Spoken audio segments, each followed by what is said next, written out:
Hello, my fellow investors, and welcome back to another fundamental analysis video. Today, guys, I would like to cover the company SJM because they've been falling a lot recently, and on top of that, they do have earnings coming up on Thursday. So in just a few hours, actually, no, sorry, they had it in the morning. My bad. They had it in the morning. So yeah, you guys were already seeing the consequences of these earnings already. Nonetheless, though, I do want to take a look at, of course, their fundamentals before the stream, because we are going to stream tonight when you guys are seeing this. And I would like to see if maybe it is a good buy right now, assuming that the price remains the same as it is right now. As I'm recording this, it is 8:30 on 6/5 on June 5th. So if the price remains somewhat the same or goes lower, I'm curious to see if this would qualify as a pretty decent buy. So with that said, make sure to like, subscribe, comment. Really does help with the algorithm on YouTube as well as Rumble. Make sure to follow us on X. And if you would like to join our Discord, the link is in the description below. I believe it is a static link. It shouldn't expire.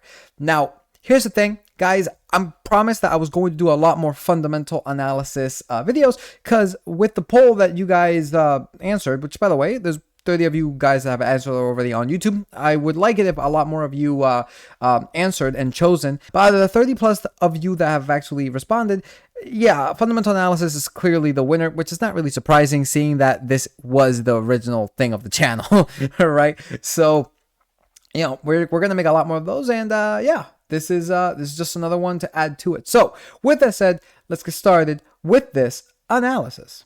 So, when it comes to SJM, here's the reason why I actually do like this company. And you guys are pretty much looking at it right here. Yes, they sell a bunch of, like the Jif peanut butter, their own brand peanut butter, but it's mainly due to this right here.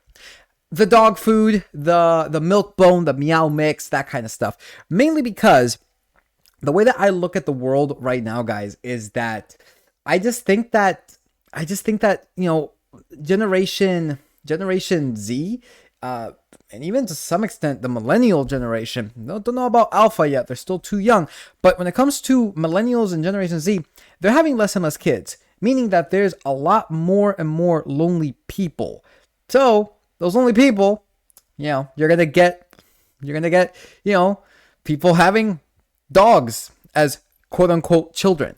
So that's where I personally foresee this. And if that's the case, then companies like these, companies like Chewy, are going to make out fairly well, right? Granted, these guys aren't necessarily like Chewy when it comes to full-blown like kibble, right?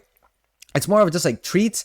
But hey, you know, they still gotta have like the treats as well. So that's the reason why I actually really do like this company, mainly for this. So that's just my 2 cents on that.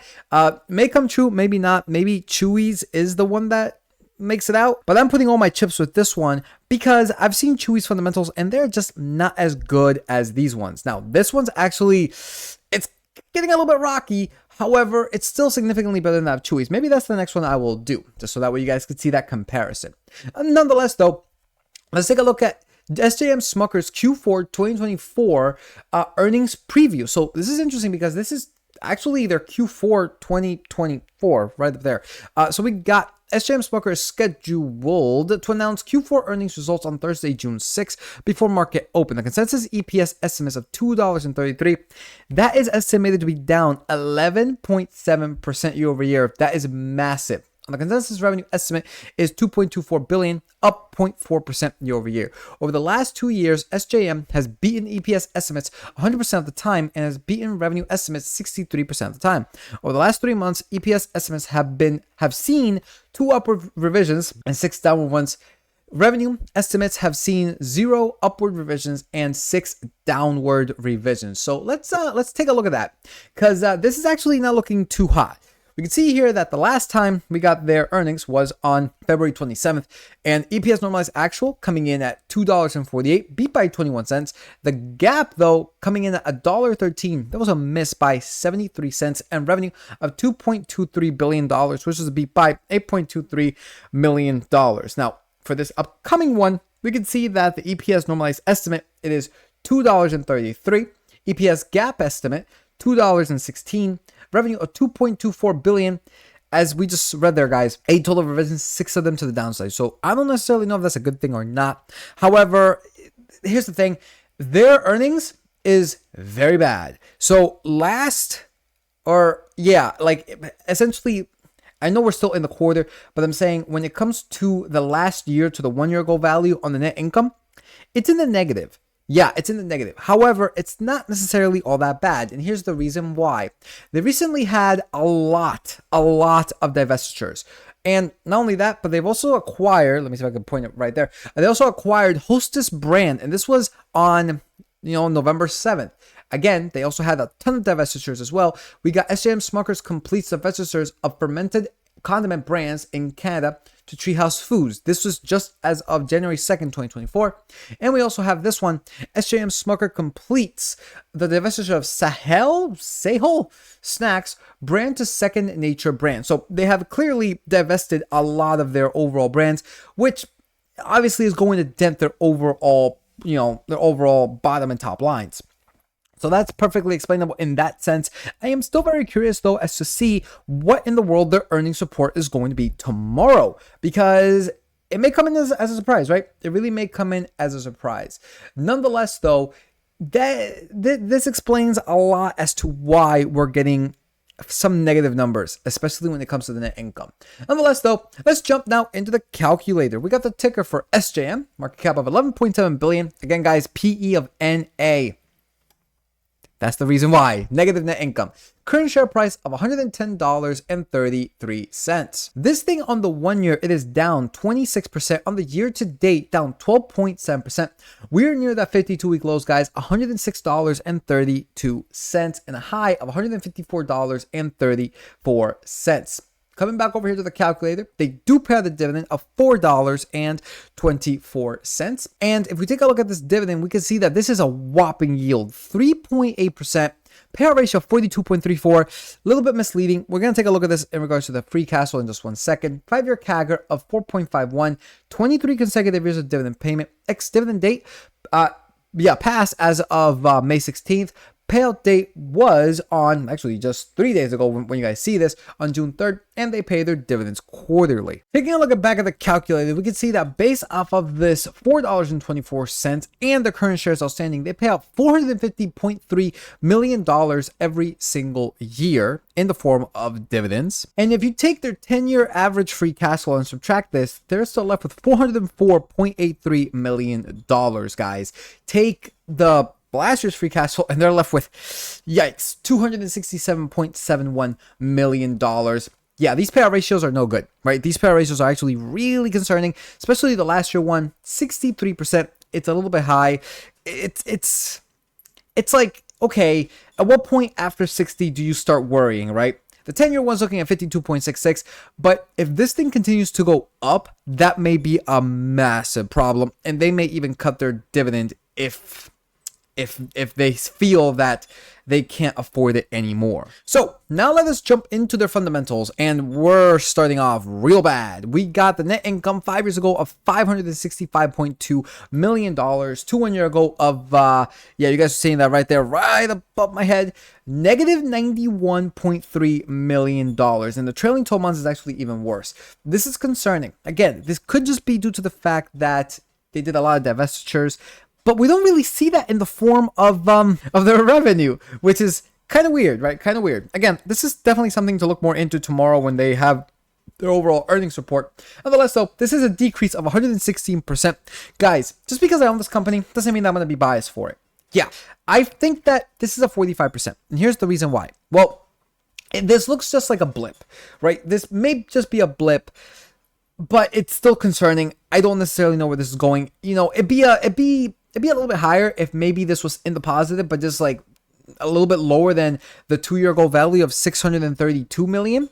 But because it's in the negative, I'm like, this to me is less than 50. So I'm going to go with a 45%.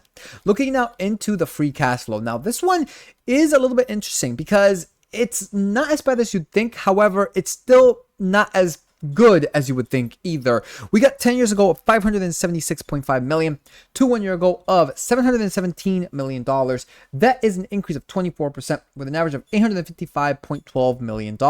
You can see that there's definitely some kind of pattern here where you have 8 years ago and 3 years ago, massive spike, but then they came back down to sub $1 billion when it came to this. Now, very, very interesting regarding this is in regards to how this actually gets summed up. Because again, cash flow is cash from operations less capital expenditures. And if we take a look at those two metrics, we see something really interesting. So as you guys can see right here, this is not a case that cash from operations is actually coming down. It's not. You guys can see that cash from operations, well, okay, I guess you could say it is coming down in the sense that from April 2021, it's, it hit a high of $1.57 billion. And as of recently, it did 1.14. And then as of April 2023, $1.2 billion. So it's looking in that kind of sense. However, it's still in line with what it did back in 2017, 2018, 2019, 2020.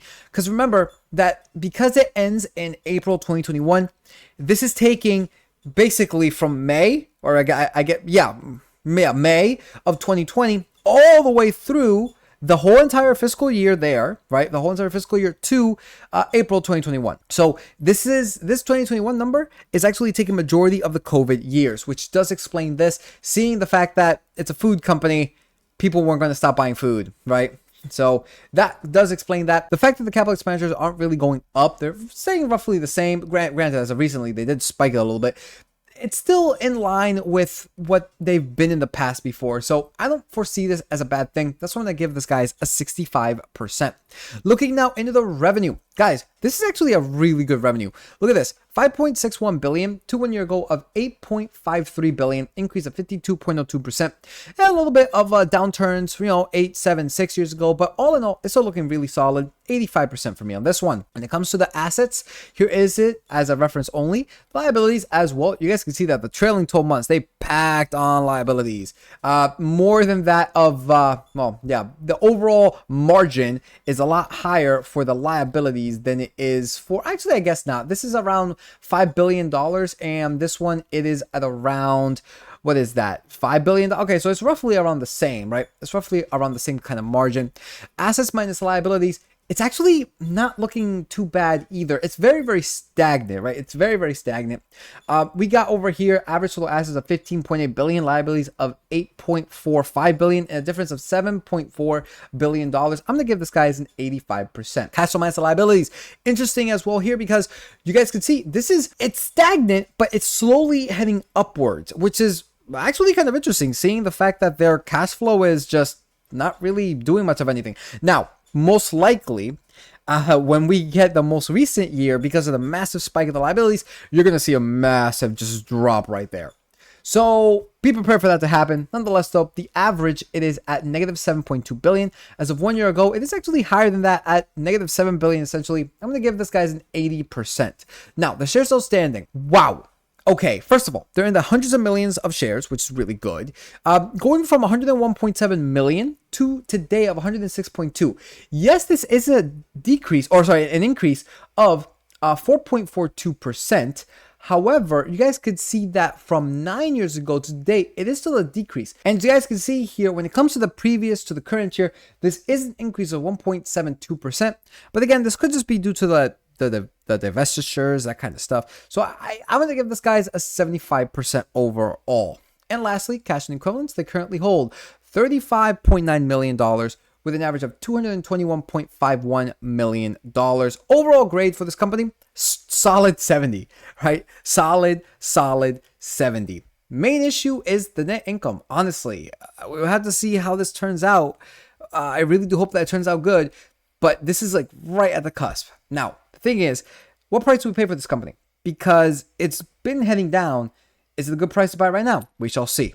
So let's take a look at the discounted free cash flow. Right off the bat, this is looking kind of crazy. We got $404.05, not adjusting for debt, and $322.43 adjusting for debt. So let's take a look at these numbers. Predicted share buyback, guys. They've been buying back on average every single year around 1.67%.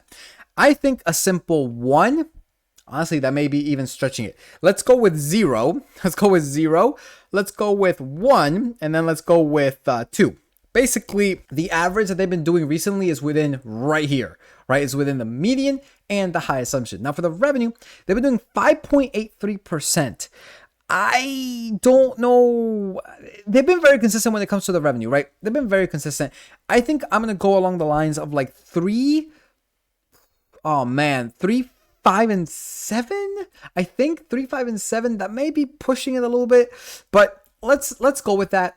And you guys can see $586 to $1,144. Again, full stop. We haven't input the required rate of return. And well, guys, it's 10 years. I want to at least beat the S&P 500. I think I'm going to go with the minimum here, and that would be 12. Okay, this looks very, very interesting right here. This looks very, very interesting. Now, adjusting for debt, we got $144.43 to $235.39. Adjusting for debt, though, it drops all the way down to $62.81 to $135.49. Margin of safety at 5, 10, and 15. We got $53.39 to $128.72. Wow. Okay, these numbers are looking kind of scary because, fun fact, my average share price, in fact, I'll even show you guys right now, my average share price for SJM is actually, let me show you guys right here, is actually 124 bucks. It's literally 124 bucks. They pay me $25.44 every single quarter. So the fact of the matter is that I bought this company essentially right here, right? Within the 5 and 10% margin of safety of the highest assumption. Now, based off of this is looking like it should fall a lot more, assuming that these numbers actually come about. And it may, right? It actually may, depending on how their earnings actually happen, right? It really just depends as to that. So we'll see what happens. But nonetheless, the discounted free cash flow is telling me that right now we're at a good buy within the median high assumption, adjusting for debt. Do with that as you will, right? Do with that as you will. Now, looking into the dividend, we can see that putting in this company $6,215. This nets you right now, guys, $238.84. Really, really good. Really, really nice. The one concern is, of course, remember that payout ratio, 63% on the last year's free cash flow is looking a little bit too much. We'll see how they do in the future.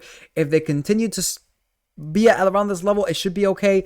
If that payout ratio goes up, this dividend will get cut, which is not something that we want to see. So, all in all, that pretty much does it for the stock fundamentals of SJM. Tell me what you guys think. This is something that we are going to cover tomorrow on the live stream, which we are going to do a live stream tomorrow, 7 p.m. Eastern Standard Time. News and then just SJM. We'll react to their earnings. It should be interesting. If they fall, then well, there's this kind of free cash flow for you guys to help yourselves with figuring out a good valuation for it.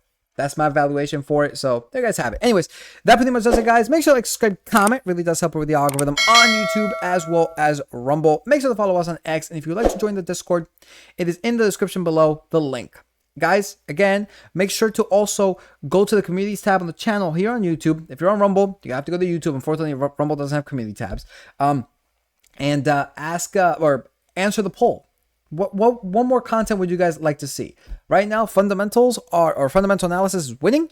Choose the one that you like, and if you want something different, just comment. All right. So thank you so much for watching. Peace out, and we will see you all next time.